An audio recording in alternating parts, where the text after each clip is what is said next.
Unplug your cleaning routine with the Ryobi 18-Volt One Plus cordless cleaning lineup. From tackling bathroom tile with the soap-dispensing telescoping power scrubber, to cleaning wet and dry messes with the 2-in-1 Wet-Dry Swift Clean Stick Vacuum, to cleaning up pet hair and debris with our advanced stick vacuum, Ryobi has a solution for every cleaning task. And because one battery powers over 300 products, you have the power to do more. Visit ryobitools.com to learn more. Sold exclusively at the Home Depot. This is Money Moves on VSiN, the sports betting network. What's home court good for? Absolutely nothing. There we go. Wow. Another stunning day for working on that one? Dogs and teams playing on the road. I might have thought it up when I was on my drive over. You didn't like it? No, I liked it. Were you listening to War? I should have actually played it and then done it like perfectly together, but just want to get the show started with the bang. We will hit on the chaos of last night, obviously, in the NBA and the NHL postseason in a moment. Welcome into Money Moves, VSiN, the Sports Betting Network. That beautiful voice to my left, Jonathan Von Tobel. I'm Stormy Buonantony. We're live in downtown Las Vegas, Circa Resort and Casino. But first, we do have a Major League Baseball game that is set to get off underway in about 5 minutes here. Guardians Nationals. These two split yesterday's doubleheader. Nats took game 1, 10-9 before getting blown out 9-1 in the second game of the day, both going over their posted totals. Cleveland today opened minus 135 favorites, and it's going the other way, down minus 120, as low as minus 116 in the market right now. What do you think? Yeah, a pretty big move in that direction. I kind of get it to an extent. I don't know if it's worth this much. Logan Allen hasn't really pitched particularly well. You can make the argument that maybe there's some worse things coming for him, but it's not anything that usually in my process that I'm jumping at when you're looking at it. 4.02 ERA, 4.36 FIP, the expected fielding independence over 5, so maybe there's something there. And I at least kind of get it to the point of maybe he's not worth, given the way he's pitching, pricing him this high away from home. So I think there's a little bit of understanding there. Soroka as well getting the start, not as bad as his numbers would indicate. So at the very least, understand the line move to this degree. I think we're probably getting to the point where it's going to get a little cheap on Cleveland, and I would jump in, but we're not there yet. Run total sitting 9.5. Yeah. One way or another, anything called to you? I didn't end up with a bet on this game, but I did think the move just in general was interesting. Yeah, I didn't really have anything in terms of this one. Weather-wise, as you mentioned, there's really nothing that sticks out there. In this one, weather's fine, no real wind. It's sunny. It's not rainy today, at least. So I didn't really have anything in this one. This one was, out of all of them, the most boring contest. But there's a lot of good baseball, and actually I do have a couple of baseball bets. I was going to say, well, fortunately, we've got 14 more games that we can get to over the course of the day, which leads us to where we will kick off today's rundown, the top items we've got on deck coming up on Money Moves. It's time for the top headlines and topics of the day. This is the rundown. So, yes, Guardians Nationals getting underway in a moment. First pitch for 3 games, though, while we're on the air today as part of that 15-game slate. We will also have Why Not Wednesday on a Wednesday. A few different bets and situations, JVT, that could make you want to say why not. Long tease for one of mine regarding the NFL news break from this morning of George Pickens getting traded to the Cowboys. I have a potentially unpopular opinion there. I have a potential pushback on said a popular opinion. So very much looking forward to Why Not Wednesday coming up later. That will be fun. And then, as we said off the top, of course, plenty of NBA and NHL to discuss as the postseason rolls on. More drama last night. And let's start in the association, where both the Pacers and Warriors win outright as road dogs, pushing that second-round road team record now to 5-0. According to Shane Young, it's the first time in NBA history we have seen this start to round 2, including another crazy last-minute, literally, comeback for the Pacers. I'm not opening this can of worms. I'm just making a statement like right you now. are. No, because last time I said something like what I'm about to say, and then you opened a completely different can of worms and threw it on me. I am just going to say, and I tweeted this out yesterday, I feel like almost every game I watch in this NBA postseason, I am watching the end and being absolutely flabbergasted by what I just watched. This has been absolute insanity, the results that we have seen, the way that they have gone down. And I know a lot of people, we have it right here, a lot of people are freaking about these underdogs. I think this is the story. Both road teams went outright once again yesterday. Away teams now in the last 10 postseason games we've seen, Stormy, are 8-2 straight up. They are 9-1 against the spread. They are road teams 26-21-1 against the spread for the entirety of the postseason. And your average home margin of victory is just 1.5 points for the playoffs. Home court has been non-existent so far in this postseason. And the regularity with which we are watching these teams blow 20-point leads is I am flummoxed every time I'm watching what is happening when we watch these teams take a basketball court. And yesterday, just the utter meltdown once again when you're talking about Cleveland and the way that they decided to, again, I mean, this is the second, I can't even get through it. This is the second time that Indiana in its postseason run has been down by 7 with the other team on the free throw line, and they win the freaking game with less than a minute left to go. But you could tell Cleveland, I think this doesn't take away anything from Indiana, but you could kind of see the writing on the wall. Cleveland only had Donovan Mitchell, and they had Max Strus doing everything possible to potentially win that game. Jared Allen as well. Mitchell really wore down, and I thought that this was a team that was completely gassed and making mistakes based on that lack of energy.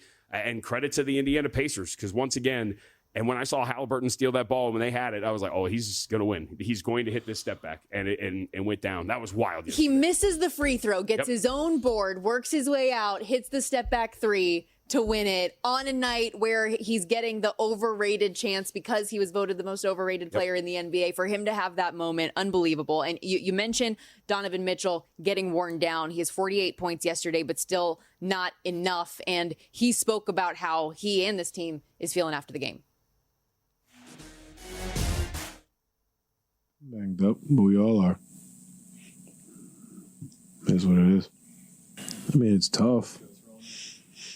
But that's what the playoffs are, you know? Now, we got 2 days. Get ready for Friday.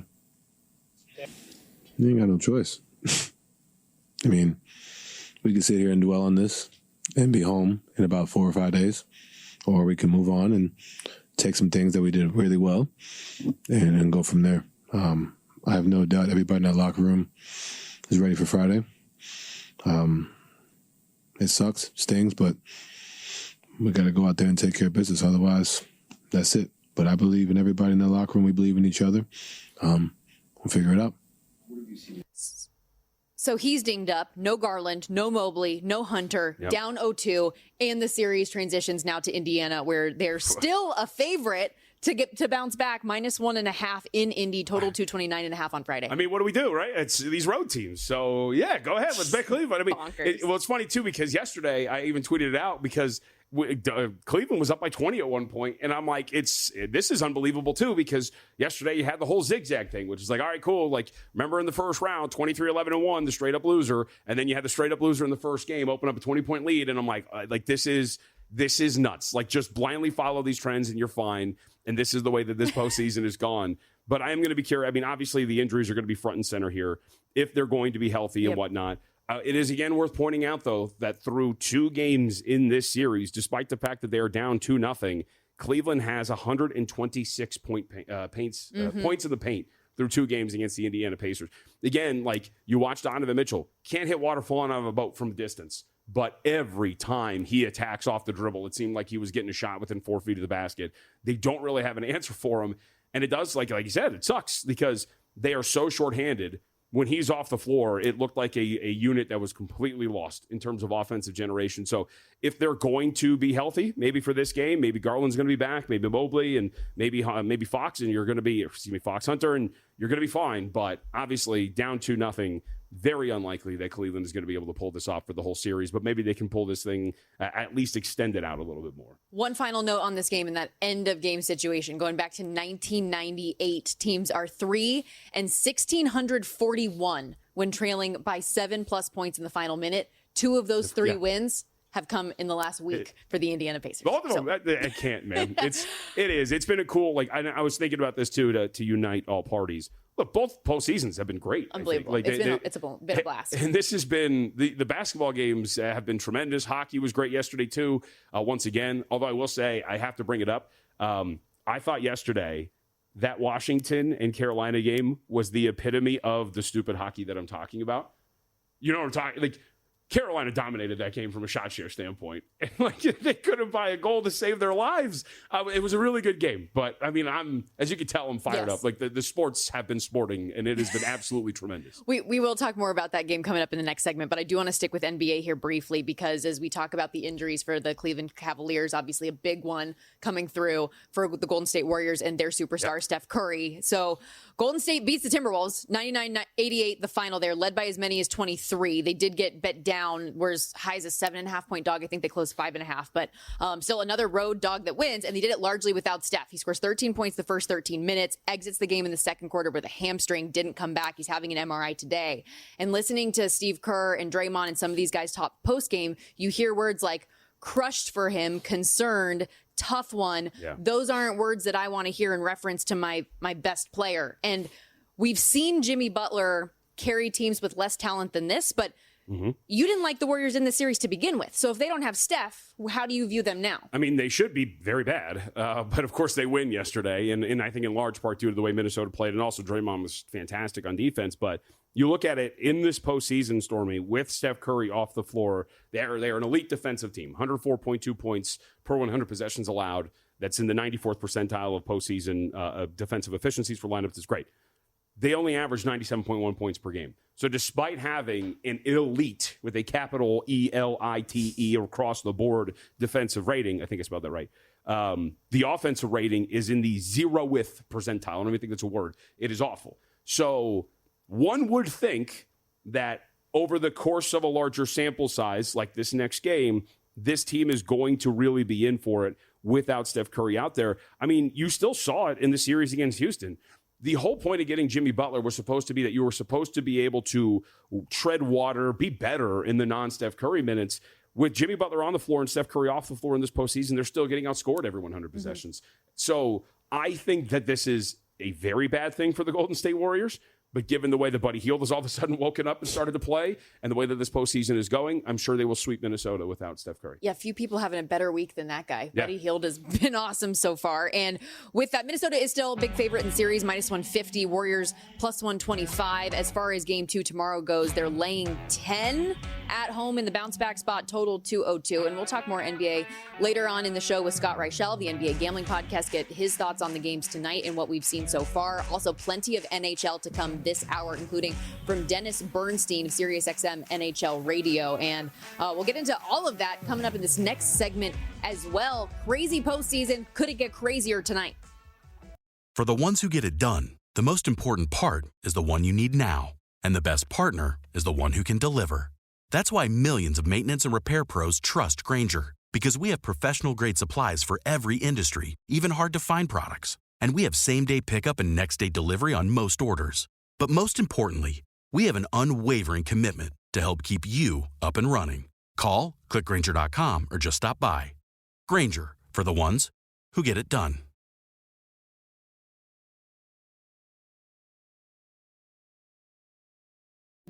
You're watching Money Moves here on VSiN, the Sports Betting Network.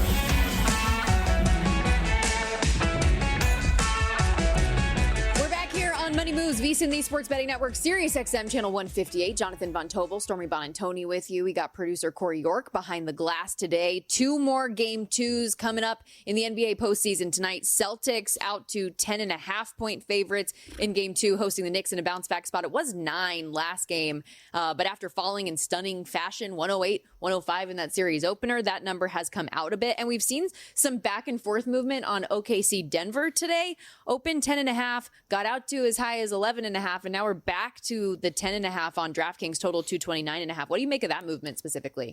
For Denver and Oklahoma City, I think it makes a little bit more sense if I could speak, that there's a little push and pull, only because I do think if you break down both games, I think there is something in Boston and New York that is probably not going to happen again, and then there's something in Denver and Oklahoma City that could probably manifest at the whole series. Look, they don't really have an answer to defend Nikola Jokic. Nobody does. And so that is going to be, I think, a problem for them to have to deal with throughout the entirety of this series. Now, I still think they're perfectly capable of winning, covering these numbers and winning the series moving forward. We'll have more as part of Why Not Wednesday for the series for both of these teams going forward in a little bit. But in terms of like every single day to day in the series, where would you rather go? I can understand at least wanting to gravitate toward Denver because, I don't think that's really going anywhere. I mean, you saw it. Isaiah Hartenstein's not good enough to defend him. Chet Holmgren gives up like 1 million pounds to him. He's not stopping him in any way, shape, or form. So I can at least understand the market's gravitation toward the Denver Nuggets. And it's also the team that's done it. I mean, that's the other part, right? They've gone out there, they've won it, and there is something to be said about experience, and I think some bettors gravitate toward that. Well, and that was something when we were first previewing this series and we were talking about how big of a favorite Oklahoma City was. I was like, well, you know that they'll probably get at least one because of the Jokic factor. Sure. Little did I know that they were going to get game one in that fashion where Jokic is a monster. Aaron Gordon comes up in the clutch once again, having his moment. But angle-wise in game two, because obviously, yes, the zigzag theory is a big part of this, and OKC bouncing back in some way, shape, or form, whether it is for the game against the spread or other ways. And I wonder if this is one of those instances where we can see them getting out to a hot start again. They had a big lead at halftime in game one, covered the 6 pretty easily, around 6.5 for this game in the first half. Do you think that could be an approach for OKC, at least early? I mean, I would think so. Like you mentioned, there was a point where it looked like they were going to run away with this game. They were doing whatever they wanted on offense. They were very good on defense. I mean, even outside of Nikola Jokic, they were very solid on defense in the game as a whole. When you actually go back and look at the way that game went down, defensive rating was right there at about 112, like 113. They were very solid in that regard. Denver didn't do anything. It was a coin flip at the rim, shot just 16 of 31 within 4 feet of the basket. When their defense was set, offensive rating for Denver was still in the low 80s, so they weren't doing anything in a half-court setting. So I think it would make some sense that you do have a better effort. It was also a comedy of errors on the side of Oklahoma City, which is why they're in this hole to begin with. So one would maybe assume that you're probably going to get that effort, if you will, to start this, but also a much better, I think, focus on getting a little bit more when you're talking about your own offense and getting that going to a better degree, because they did have their own issues, and I don't think Denver's a good enough defensive team that they're going to be able to stop them consistently. Boston, double-digit favorite as well, as we mentioned. Celtics shot an NBA postseason record 60 three-pointers in game one. They missed 45 of them. They might still be shooting threes the way that they were going. What do you anticipate from them offensively tonight? I mean, it's the same thing. I think so. So it's funny, when you were doing your hit with Gil and I was sitting in the overhang just getting some notes together and watching all the different TVs. On the TV next to you and Gil, it was Get Up, and they're talking that the Chiron said, and I'm paraphrasing, are the Celtics love with the three-point shot going to end their title hopes? And it's like, it got them their title, right? It got them here. This is who this team is. There's going to be some downside to it, but I keep sticking to this number, and I brought this up quickly yesterday, but to reiterate, the Celtics go 15 of 59 from beyond the arc, non-garbage time, take out the he's, all that kind of stuff. Shot just 25%. That's very bad. They went 7 of 24 on uncontested three-point attempts. So in other words, you could sit there and say, they shot 30% on those. That's bad. Yes, but they generated 24 uncontested three-point looks. That is a defender 6 feet or farther away. I'm going to go out on a limb and say the best shooting team in the league is not shooting sub 30% on 24 uncontested three-point looks again. And if either one of those shots go down to a higher degree, you're in a much better position in that game. Look, I think that Tatum was not perfect. I think there were times where he got Jalen Brunson on him and he settled for threes. It's not every possession that you have to have a three-point look. There is some fault in the way they played that. But this conversation we have every time the Boston Celtics lose, are they shooting too many threes? Folks, they're not changing. This is exactly what they're going to do. Maybe every few possessions, you're going to see Tatum put his head down a little bit more, try to get to the basket, try to take advantage of a smaller Brunson, but nothing I think is going to change in terms of the overall shot profile. So we talk about all of the comebacks that we've seen in the NBA. We have seen plenty of them in the National Hockey League as well. I thought this stat was fascinating. Teams have now lost more games when leading after 2 periods this NHL postseason than all of last year's Stanley Cup playoffs. Wow. No lead is safe in the playoffs this year. We saw yesterday with the Vegas Golden Knights start out great, scored 2 early goals. They're leading 2-1 going into the third. Apparently, all of the shot volume we saw from them against Minnesota just out the window against the Edmonton Oilers, despite them struggling as a defensive team. We know this, and not putting anything really on Calvin Pickard, who is who was the goaltender that was put into this playoffs when Stuart Skinner was the original starter to start things off. So how surprised were you with the Vegas Golden Knights result yesterday? I mean, that was bad, right? Yeah. The second period on, I mean, I think you had more shots on you than the Vegas Golden Knights had on it, right? Seriously, like, especially in that second period. When did you take the puck? Second period. You literally had more shots. You had the exact same amount of shots. That's hilarious. There were more shots on Stormy than there were on goal for the Vegas Golden Knights in the second period. Can I just say real quickly? How about that stat? The level of anxiety I felt. So for anyone who missed it, I was on with Gil in the end of a numbers game this morning.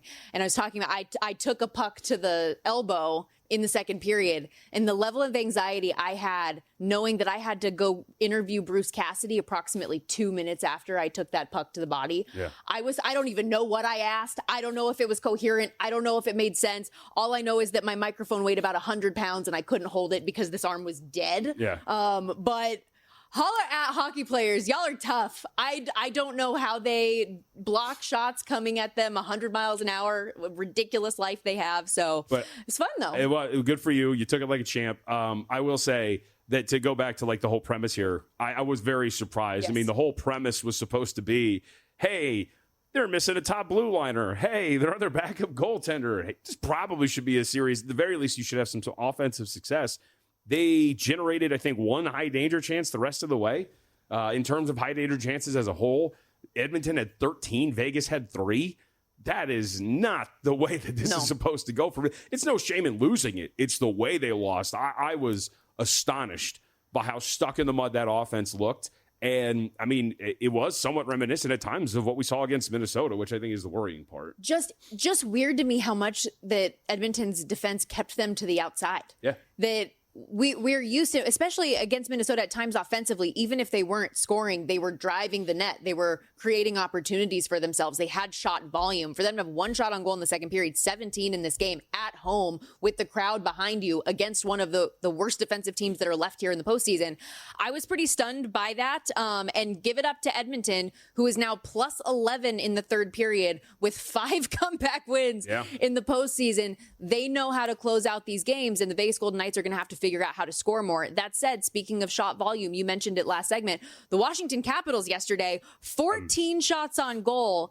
And in terms of shot attempts, the Canes out-edged them 94-34. Yep. So, like, overall shot shares, I like to look at it on even strength. 75.9% to just 24% for the Capitals in that game against Carolina. High danger chances, 18-9.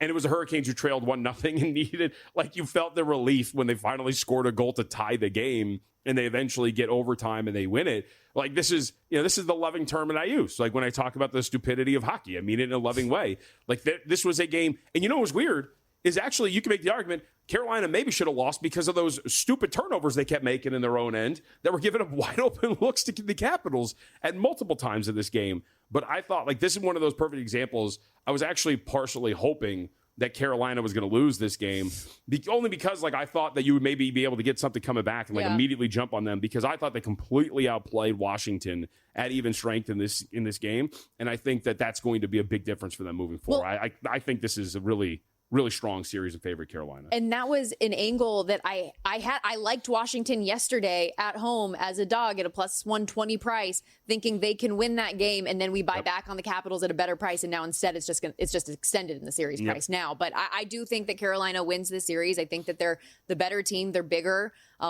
Their coach in Rod Brind'Amour knows how to get the most out of his team. Now, if that means taking them to a Stanley Cup, probably not based on history, but I will say for Rod Brind'Amour coach teams best of 7, they win game 1, they win the series 8 out of 9 times under Rod Brind'Amour. We're going to take a quick time out. When we come back, we will keep this NHL postseason conversation going. Dennis Bernstein of SiriusXM NHL Radio and thefourthperiod.com is going to give us his thoughts on what we've seen so far. And of course, the game's coming up tonight. Where might we place our bets? We'll be right back. You're watching Money Moves here on VSiN, the sports betting network.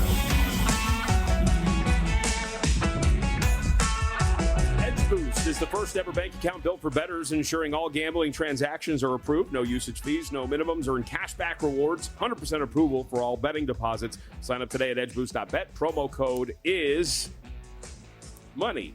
Deposit $25 and Edge Boost will match the deposit at edgeboost.bet. He's JVT. I'm Stormy Buonantony as we welcome you back to this Wednesday edition of Money Moves on VSiN, the Sports Betting Network. Excited to continue diving into this NHL postseason race. Two really intriguing games yesterday as a part of round two. Two more kicking off tonight. And to help us break it all down, Dennis Bernstein joins us here on the Progressive Guest Line, SiriusXM NHL radio host, senior writer at thefourthperiod.com. And let's start real quickly with what transpired last night. Comeback wins has been a theme of this postseason, and nobody does it better than the Edmonton Oilers, who beat the Vegas Golden Knights, who are one of the best teams in the NHL's regular season, right away to start round one. What'd you make of it? Yes, Stormy, that's 5 consecutive comeback wins for the Edmonton Oilers. More the same from their 6-game victory over the LA Kings. They hung around, and they dominated. If you look at the scoring chances last night, Stormy, I think it was 33-11 with respect to scoring chances, and high danger chances were 14-3. You always took control of that game after the first period, and more of the same. The depth's coming through, and the crazy thing about this, if I told you that the Oilers beat the Kings and they're up 1-0 against Vegas Golden Knights, you would say, okay, it's Connor and Leon that's wrecking the series. It's not. It's all the depth guys. Corey Perry scored a goal last night. Zach Cohen got the winner. Connor Brown got the insurance goal. This is a very different team than the one that actually went down 2-0 against the Kings. It's changed because the depth players are coming through. Connor and Leon certainly had an effect, but if you're Oilers fan, you really got to love the way they won their game last night. They dominated the last 40 minutes. Dennis, what happened in the second period to Vegas offense? How come they couldn't generate just a shot on goal, let alone any high danger chances or anything of that nature? JBT, the Oilers stood them up at the blue line, and they could never get through. If you watch the zone entries, they were so sloppy last night. They just couldn't get through to make 2 or 3 passes in a row to get a scoring chance. So I think it wasn't even in the zone. It was getting to the zone. And that's the one thing when you look at a guy like John Klingberg, who came back, who was injured all season for the Edmonton. He's played great defense. I didn't expect that. In last round, next round, this round, that they just played very good defense. JBT, they played the type of defense that they played last season when they went to the Cup final. Right? And they don't have Matthias Ekholm, but that's a great coaching job and great execution defensively by Edmonton last night. Last thing on this before we get to tonight's game, Vegas in game 2 coming back a home favorite again, -135. They are a +195 dog in the series. Do you think they bounce back for game 2 or the set? How do you view this thing? Yeah, Stormy, I think this is a long series. So I look for Vegas to bounce back, get a split, and go up to Edmonton and try to get a split up there. So I don't think any of these series are short right now. I think Vegas will hold serve at least for game 2. Go to Edmonton game 3 with the odds on getting back to home ice advantage up in Edmonton. All right, so we get the news of the day in the NHL postseason, Dennis, which is Joseph Woll, is going to start for the Leafs in game 2 between the Pipes. How big of a loss is that for Toronto? Huge loss. If you saw game 1, it was 4-1. They were in control. Not that he was at fault for the goals, but you had a hot goaltender in Anthony Stolarz, who the team played really confident in front of and made it a 5-4 game. I love the Panthers tonight. Even if Stolarz was in net, I love him more now with Joseph Woll in. That's a big ask for him against a championship team that has designs on making even going back to sunrise for game 3. Anything from a prop perspective that stood out to you as you were kind of going through the numbers for this game as well? Yeah.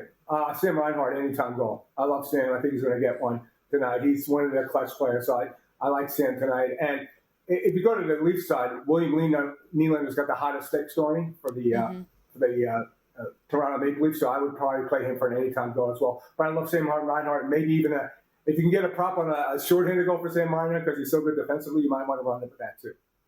What about Bobrovsky? We were talking about this after that first game. Kind of some odd goals allowed, a high-scoring affair overall because of what happened for Toronto in net. What do you make of the bounce back for Bobrovsky and just scoring in general in this contest, which is at 5.5 for the total? Yeah, JBT, with respect to Bobrovsky, even through the championship run of last season, he didn't have some good games. And game 1 was a good game. But he has the ability to be resilient, bounce back. I expect a bounce back performance from him. Given the state of the goaltending for the Leafs, I would lean towards the over 5.5. I think it's going to be mostly a defensive series, but in this game, the goaltending changed. I think, and the Panthers really sense of urgency to win this game, not going back to sunrise to down 0-2. I think you see the over in this game. What do you think about the series as a whole? Because that first game, even with the Panthers storming back, has Toronto fans thinking this could be the year. This team is different. They were able to hold on. Do you think that's the case, or does Florida come back all the way in this series, which we have seen the past couple years that they've been able to do that, including against the Toronto Maple Leafs 2 years ago when they beat them in that set? So I think if you won that game 4-1 as a Leafs fan, you feel better, not 5-4, because you saw the resiliency, you saw the bounce back, you saw the Panthers getting to their game. So with the spec that I had the Panthers in 6 at the start of the series, I don't feel any different about it right now. I think the Panthers are pound for pound the better team. They got a less than mediocre performance out of the game 1. If they go home to Sunrise split 1-1, I think they have the confidence to get through the next 5 games. So I like the Panthers in 6, and nothing if the game 1 changed my mind on that.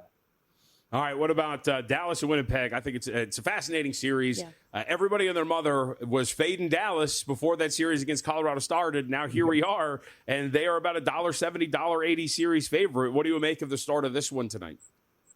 Oh, because of the way the Winnipeg Jets won, and the way that Connor Hellebuyck didn't play well for them. And he did play well in the third period and overtime. I think that was the defining moment. And I think, pound for pound, even though the Winnipeg Jets are the higher seed, if Heiskanen's going to come back, and if Robertson comes back for Dallas, who's their best goal scorer, I like them. So I think that, and the Jets have to be emotionally spent.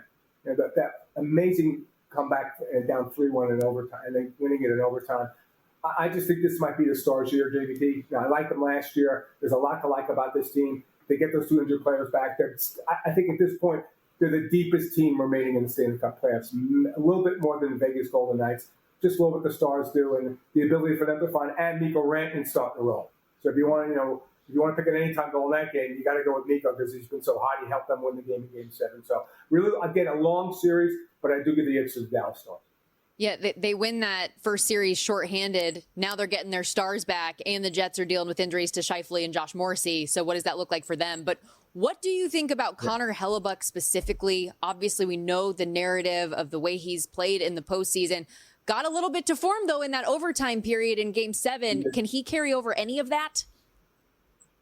He has to, Stormy. He has to play better. He can't be an 850 save percentage guy, which casual fan doesn't know. An average goaltender in this league is 900 save percentage, and he had like 925 in the regular season. He's helped shrug off a little bit of the narrative about him in the postseason, but he hasn't gotten back. He hasn't gotten to the Final Four since 2018. Just winning one round for Connor Hellebuyck is not going to be good enough, because he's supposedly going to be one of the guys who's going to carry them to a Stanley Cup title. So he has to be good in this series as well. He has to be better than Jake Ottinger. I'm not sure he will be. Again, I give a slight edge to the Stars here in this series. Anything player prop wise for Jets and Stars that you were really liking? Yeah, my favorite player, as much as I've talked about Dallas, I love Kyle Connor. He made a great play on that assist to Cole Perfetti to tie the game at 3 in Game 7. I think Kyle Connor, anytime goal, he's going to look to shoot some more. He's really comfortable playing at home. So I love Kyle Connor tonight as anytime goal. He's one of my favorite players in the league.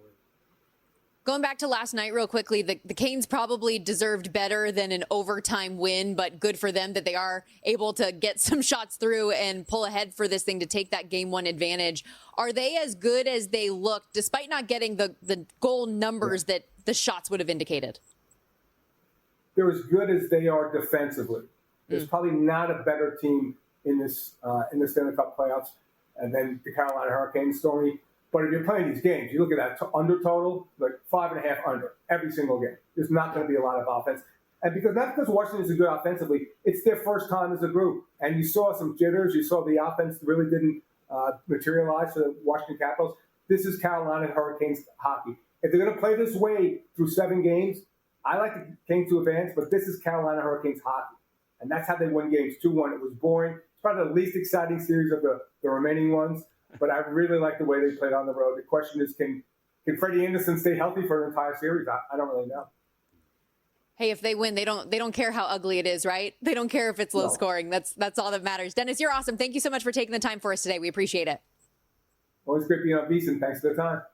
Thanks, Dennis. Good luck with your bets. Dennis Bernstein, SiriusXM NHL radio host. Also check out all the work over at thefourthperiod.com. Yeah, that Canes team. This is the thing, and he mentioned Dallas as well, how they fall out early last year.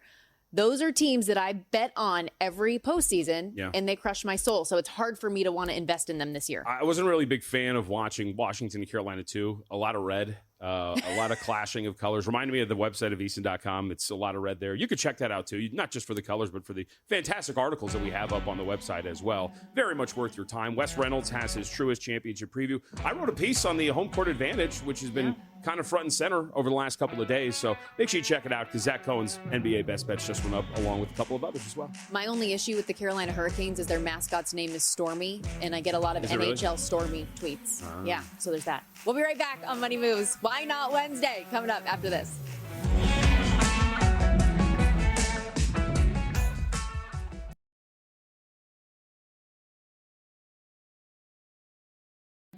You're watching Money Moves here on VSiN, the sports betting network.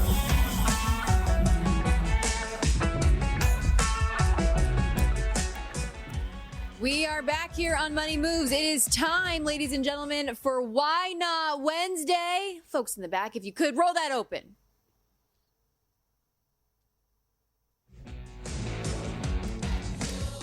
Or we're just going to get started. Stupid one, but I'm just spitballing here. Can it make you say why not? That wasn't a stupid question. It's time for Why Not Wednesday. I mean, why not? You know when they say it's so crazy it just might work?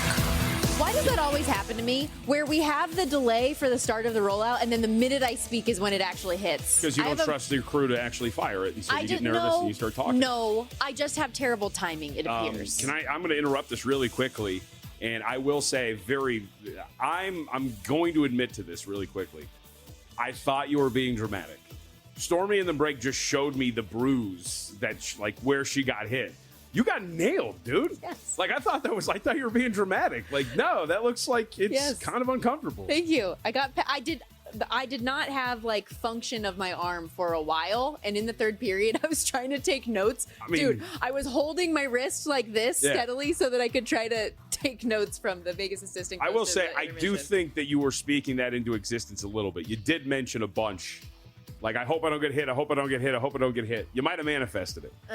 Well, it's weird. In football, you know where to stand, right? In hockey, you're stuck in this spot, and you can't go anywhere either. So that's the thing is you get pegged, and then I'm just like, oh, God, what do I do? That was pretty gnarly. That was pretty good. Thank you. I appreciate it. I'm trying to toughen up, guys. That said, it's time for Why Not Wednesday, and we're going to look at a handful of different plus money props or unique situations, see if we can talk each other into saying why not. And with us getting some breaking news a moment ago from ESPN's Shams Charania, Golden State Steph Curry sustained a grade 1 left hamstring strain, ruled out for at least game 2 against Minnesota on Thursday. Because this is the first time he's had this injury, timetable remaining unclear. But if they don't have Steph, I do not see the Warriors coming out of this. Can you say why not to Warriors in 5? To Timberwolves in 5, Timberwolves in 6. 6 is actually the better number here at 4-1. Yeah, so I guess I would say I would agree with that general premise. If Curry's not going to be out there, we went through the numbers earlier. With him off the floor, an offensive rating of about 97.1. With Jimmy on the floor without him, they have still been outscored by about 3.5 points every 100 possessions. I guess the why not would be that the Timberwolves have to get their collective heads out of their rear ends when it comes to their offensive execution. The last 2 games combined, 12 of 76 from beyond the arc for the Timberwolves, shooting just 15% from deep on high volume. I don't know if that's just a blip on the radar these last 2 games or what the hell's going on, but if you're going to play like that, you're not going to have a shot against really anybody, let alone even a team without Steph Curry. But I would agree overall with the premise, look, if Curry's going to miss 2 games, these should be 2 games that the Minnesota Timberwolves are able to win, take a 2-1 series lead, and potentially even extend this out and make it a short series. That tweet came out a couple minutes ago, and we've already seen a 10-cent move on the Timberwolves for the series price. Is just going to continue, I imagine, now with this news becoming official. You have one in the NBA as well. Yes, I do. So at least for here, I think it's going to be pretty easy. And we'll direct you again to the website of VSiN.com. Zach wrote up a great piece on this, and we were texted about this the other day. Why not a Thunder Celtics series parlay at minus 140 or minus 135? So parlay the series prices together. You're talking about minus 350 or so for the Thunder, minus 300 or so for the Boston Celtics. Parlaying those together gets you at about minus 135, minus 140. Again, I think that Boston, I don't want to freak out too much. I think they're going to be fine. This is part of the way that they play basketball. And for the Oklahoma City Thunder, largely a loss that they took because of their own execution at the end of a game, fouling when Nikola Jokic wasn't on the floor, starting the foul game too early, not hitting your own free throws, leading throughout that entire game. Again, just asking both these top teams, Celtics, Thunder, to win their series going forward and parlaying them together at a relatively cheap series parlay price at -140. Why not? I'm also just not a believer, and I can't get it out of my brain, that the Nuggets are this good. I mean, I can't remember who it was, but the second Aaron Gordon hit that shot, I just got a text like, will this effing team die? Like this, seriously, like they continue to pull this off time and time again. I mean, maybe Michael Malone was the problem the whole time. Maybe like this is it. It's ironic, though, because part of the dynamic was that Michael Malone wouldn't stop playing Russell Westbrook, and Russell Westbrook has been incredible. He's been great. I appreciate him showing up like this for the Clippers when he played for them. But like, yeah, this is nuts that they continue to pull this off. But when you have the best player and you have a team that's just kind of believing and been there and done that for a while now, I guess this is what you get. But why not? It's the Thunder Celtics series parlay. I can absolutely say why not to that, and I might just end up betting it after all. We also got some NFL news this morning. The Dallas Cowboys agreed to terms with the Pittsburgh Steelers to acquire star wideout George Pickens. Cowboys get Pickens in a 2026 sixth. Steelers get back a 2026 third and 2027 fifth round pick. And while, yes, Dallas has been in need of that number 2 wide receiver to pair with CeeDee Lamb for a while, George Pickens very talented. Can you say why not to this George Pickens trade being a disaster for Dallas? And that the personality could end up being to his detriment in a place like this where every molehill turns into a mountain? I think I can understand it. I mean, Peter Schrager reported that he's actually really well liked in the Steelers locker room. It's just on the field he can be a little ornery. So Peter Schrager also likes to have good relationships in the National Football League. So I mean, you said it, not me. There's a reason why I used his report too. So like, yeah, like I can understand maybe this being a nightmare. We should also note that if George Pickens decides to depart or for whatever reason, this is not a guy that you're going to sign because remember, he's on an expiring. So this is a very much let's see how you do this year and then please re-sign with this type deal. That could also be a nightmare too. But I think that this could work. They have a very powerful figure at head coach in Dallas. Oh, yeah. See, Brian Schottenheimer, he's the guy. So what did Jerry call him? The lifetime assistant? Jeez. So, but that's a big part of why I bring this up, because Mike Tomlin historically has done a great job of being able to handle personalities and quiet the noise around players with issues. Now you're going to be wide receiver 2 to CeeDee Lamb in a place like Dallas where Jerry's always talking and your head coach is Brian Schottenheimer?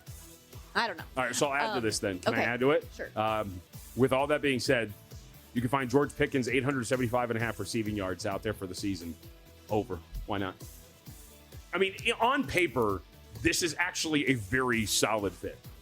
Like the receiver that is George Pickens next to CeeDee Lamb in a vacuum really works. Well, he puts up numbers. He's talented. I'm not saying that. I just think that the happiness, the honeymoon period is going to be very short-lived. Could be.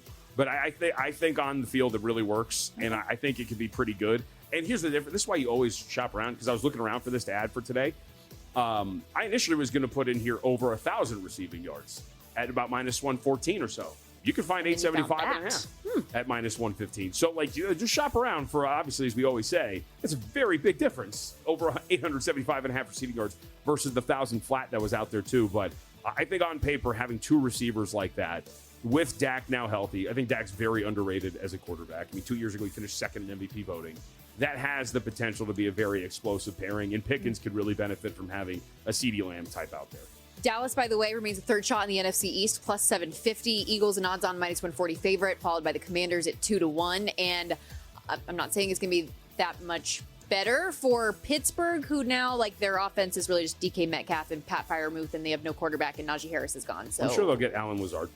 Steelers have missed the playoffs, -175. Could you say why not? No, because they're going to get Aaron Rodgers. Because he's the best quarterback. He's totally Aaron Rodgers of 10 years ago. He would know, but okay. But we were doing all right, I get that, but we're not asking him, in that premise, you're not asking him to win the Super Bowl. I'm asking him to make the playoffs. That's not that bad. Yeah, that's not that bad. Especially, they're going to get Alan Lazard. He was actually, Aaron Rodgers was a little underrated in terms of his overall play last year. If you look at it statistically. The back end of the season was better. Right, and if you look at it like as a whole, like PFF grading wise, he was actually like right there, like 16th or 15th in the NFL. positive touchdown interception ratio. Like, you can do much worse is what I'm saying. So to be honest with you, initially when all of the talk about Rodgers going to the Steelers came up, I initially loved the fit for him, right? Like, just don't turn over the football, have a good defense. It made a lot of sense for me. But then I heard him on Pat McAfee, and that does not sound like a guy that wants to play football or cares about it at this point. He's married now. Did you see that? Weird. Yeah. Just pops up out of nowhere with a ring on his finger. Sounds totally like him. Like, what? Yeah. And I remember when he on McAfee just like dropped, oh, my girlfriend, this, and everyone's like, oh, girlfriend, so your girlfriend to wife right away after a broken off engagement last time? Yep. You men are crazy. Hopefully, let him enjoy his time. Like, for example, come out to Circa. Go to, maybe Aaron Rodgers went to circalasvegas.com and he was like, dude, look at this summer hotel package. Before I go sign with the Steelers, I'm going to take care of this. Because look at this. I got a 2-night hotel stay, $100 dining credit, $100 beverage credit, and a day bed at Stadium Swim. I think A-Rod wanted to come out here to Circa first before maybe he went to the frozen wilderness that is Pittsburgh. At least eventually will be. So check it out, circalasvegas.com. Do what Aaron Rodgers is doing, totally. And check out the $400 all-in summer hotel package. As someone who got married at Circa, I can vouch for getting married in Vegas and this property being pretty sweet. That's right. So there you go. Check it out today. Again, circalasvegas.com. We're going to take a quick time out. When we come back, resetting for hour 2 of the program. Got a score update for you. The Nats up 3-0 on the Guardians. We will talk through the live lines there and 2 more MLB games that are set to get underway in a few minutes. Don't miss it. Stick around. More Money Moves after this.